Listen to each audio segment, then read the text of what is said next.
Le Seigneur soit avec vous.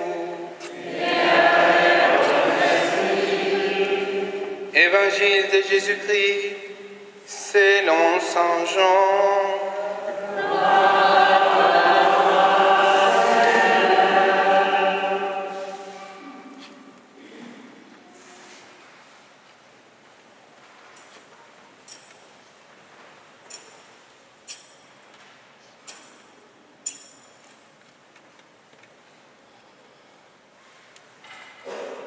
En ce temps-là, il y avait quelqu'un de malade, Lazare, de Béthanie, le village de Marie et de Marthe, sa sœur.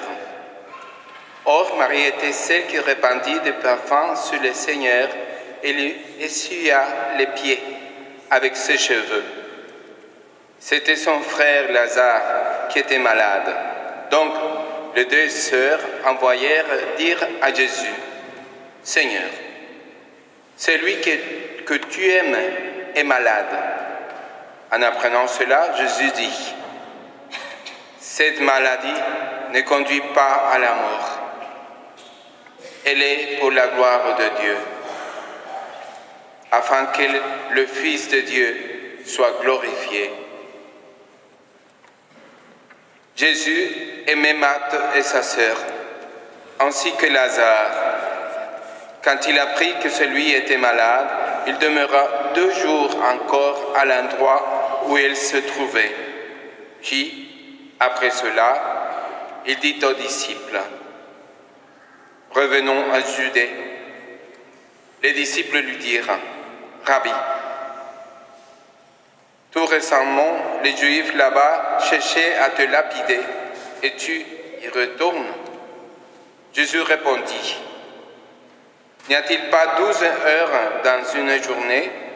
Celui qui marche pendant les jours ne trébuche pas, parce qu'il voit la lumière de ce monde.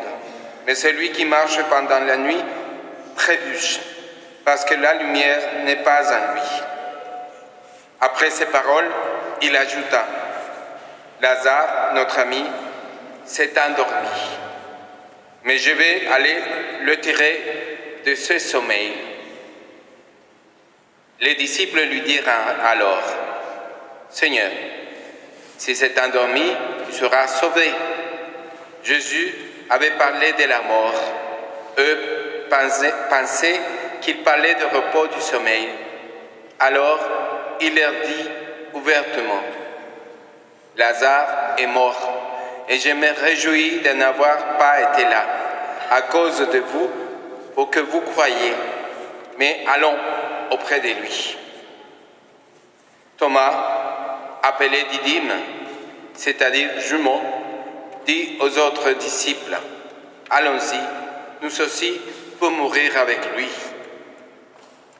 À son arrivée, Jésus trouva Lazare au tombeau depuis 4 jours déjà. Comme Béthanie était tout près de Jérusalem, à une distance de 15 stades, c'est-à-dire une demi-heure de marche environ. Beaucoup de Juifs étaient venus réconforter Marthe et Marie au sujet de leurs frères.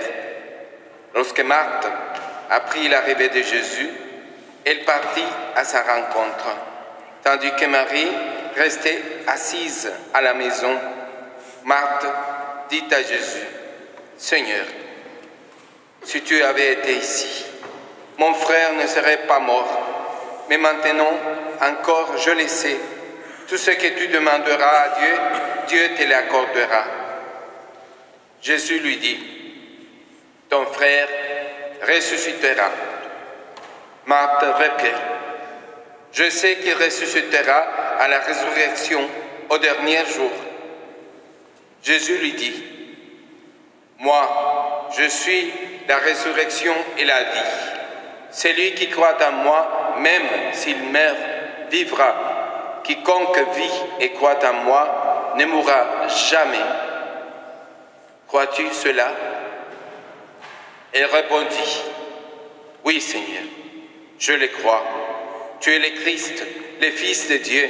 Tu es celui qui vient dans le monde. » Ayant dit cela, elle partit appeler sa sœur Marie et lui dit tout bas, « Le maître est là, il t'appelle. » Marie, dès qu'elle entendit, se leva rapidement et alla rejoindre Jésus. Elle n'était pas encore entrée dans le village, mais il se trouvait toujours à l'endroit où Marthe l'avait rencontré. Les Juifs qui étaient à la maison avec Marie et la réconfortaient, la voyant se lever et sortir si vite, la suivirent. Ils pensaient qu'elle allait au tombeau pour y pleurer. Marie arriva à l'endroit où se trouvait Jésus. Dès qu'elle le vit, elle se jeta à ses pieds et lui dit: « Seigneur, si tu avais été ici, mon frère ne serait pas mort. »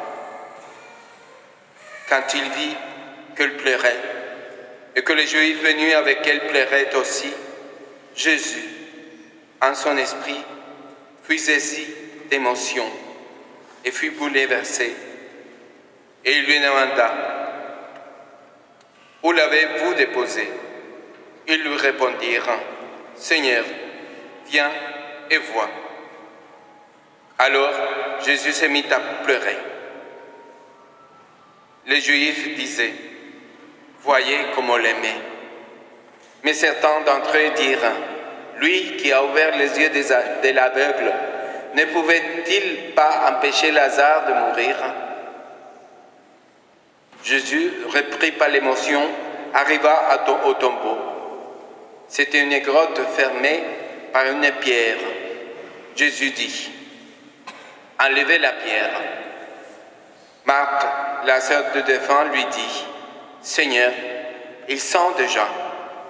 C'est le 4e jour qu'il est là. » Alors, Jésus dit à Marthe: « Ne te l'ai-je pas dit?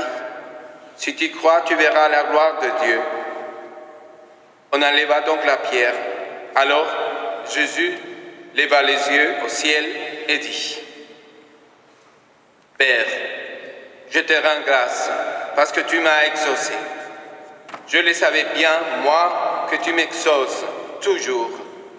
Mais je l'ai dit à cause de la foule qui m'entoure, afin qu'ils croient que c'est toi qui m'as envoyé. » Après cela, il cria d'une voix forte: « Lazare, viens dehors. » Et le mort sortit, les pieds et les mains liés par des bandelettes, le visage enveloppé d'un suaire. Jésus leur dit: « Déliez-le, laissez-le aller. » Beaucoup de Juifs qui étaient venus auprès de Marie et avaient donc vu ce que Jésus avait fait crurent en lui. Acclamons la parole de Dieu.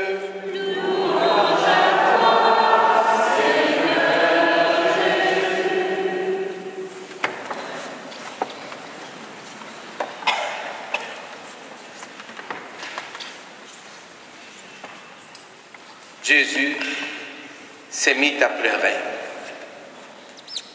Jésus pleura. Et dans la lecture à la lettre aux Hébreux, on a entendu ces paroles, on écoute comment Jésus, pendant sa vie dans la chair, cria et pleura. Il a pleuré pour nous. Il a pleuré, il a souffert dans sa chair. Dans la première lecture, on voit comment le Seigneur voulait faire une alliance. Il a fait une alliance avec son peuple. Et cette alliance qu'il a scellée avec nous s'est accomplie avec Jésus. Parce que dans la parole de l'alliance, dans ses prophéties, il dit qu'il va arriver le jour où on n'aura pas besoin de prophètes. Parce que celui qui est, on va le connaître tel qu'il est. On va connaître Dieu. Jésus est venu sur la terre pour faire deux choses. Pour nous sauver, nous racheter du péché et pour montrer qui est Dieu, pour nous le révéler. Et nous sommes les enfants de la révélation. Tout tourne autour de Jésus. Et Jésus, c'est celui qui a révélé qui est Dieu. Dieu est notre Père. Dieu est son Père, qui l'exauce, qui l'écoute, qui l'aime, qui nous exauce, selon sa volonté et comme il convient. Quand et comment il doit se faire. Pas selon nos désirs. Et c'est là que l'obéissance et la souffrance viennent jouer une partie dans nos vies. On écoute ces paroles et la souffrance de Marthe et Marie. Seigneur, si tu avais été là, mon frère ne serait pas mort. Si tu avais été là, mon frère ne serait pas mort. Combien de fois dans nos vies, on vit des situations tellement difficiles, douloureuses, incompréhensibles, et on dit parfois, Seigneur, où es-tu? Seigneur, si tu es là, cela ne m'aurait arrivé. Mais tu n'es pas là. Et ma famille, les membres de mes familles sont morts, sont malades. Je suis malade. Je suis dans des problèmes. Il y a la guerre, il y a la haine, il y a la mort. Il y a tant de tragédies, de choses horribles qui arrivent dans le monde. Où es-tu?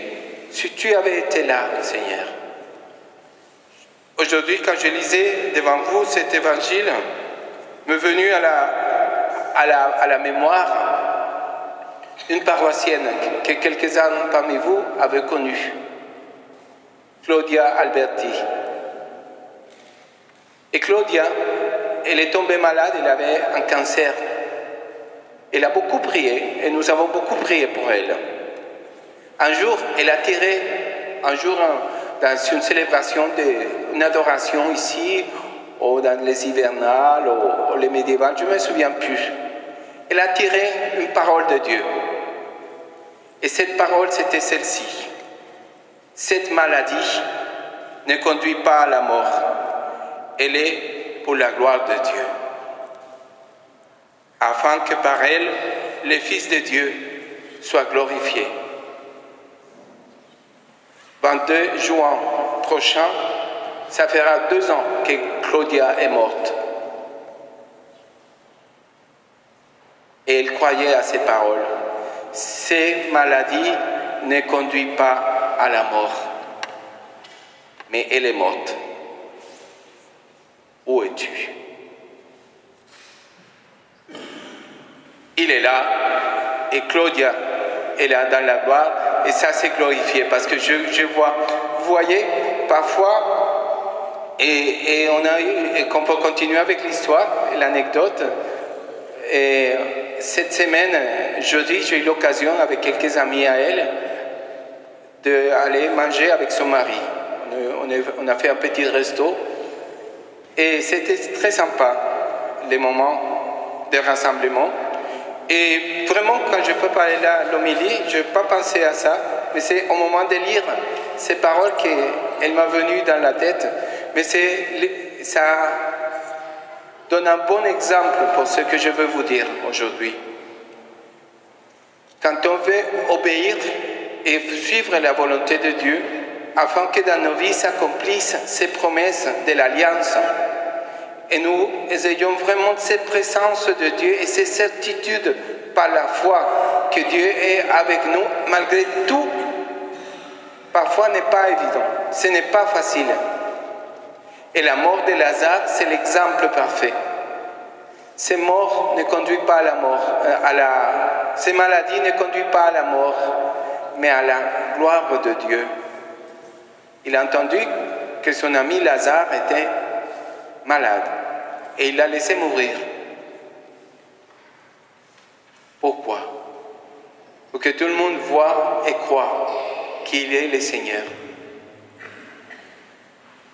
Pour éprouver. Mais Dieu ne fait pas ça pour s'amuser, je vous assure. Il n'est pas si méchant que ça, qui nous laisse souffrir et qui nous envoie allez souffrir. Et je vous regarde comment vous souffrez.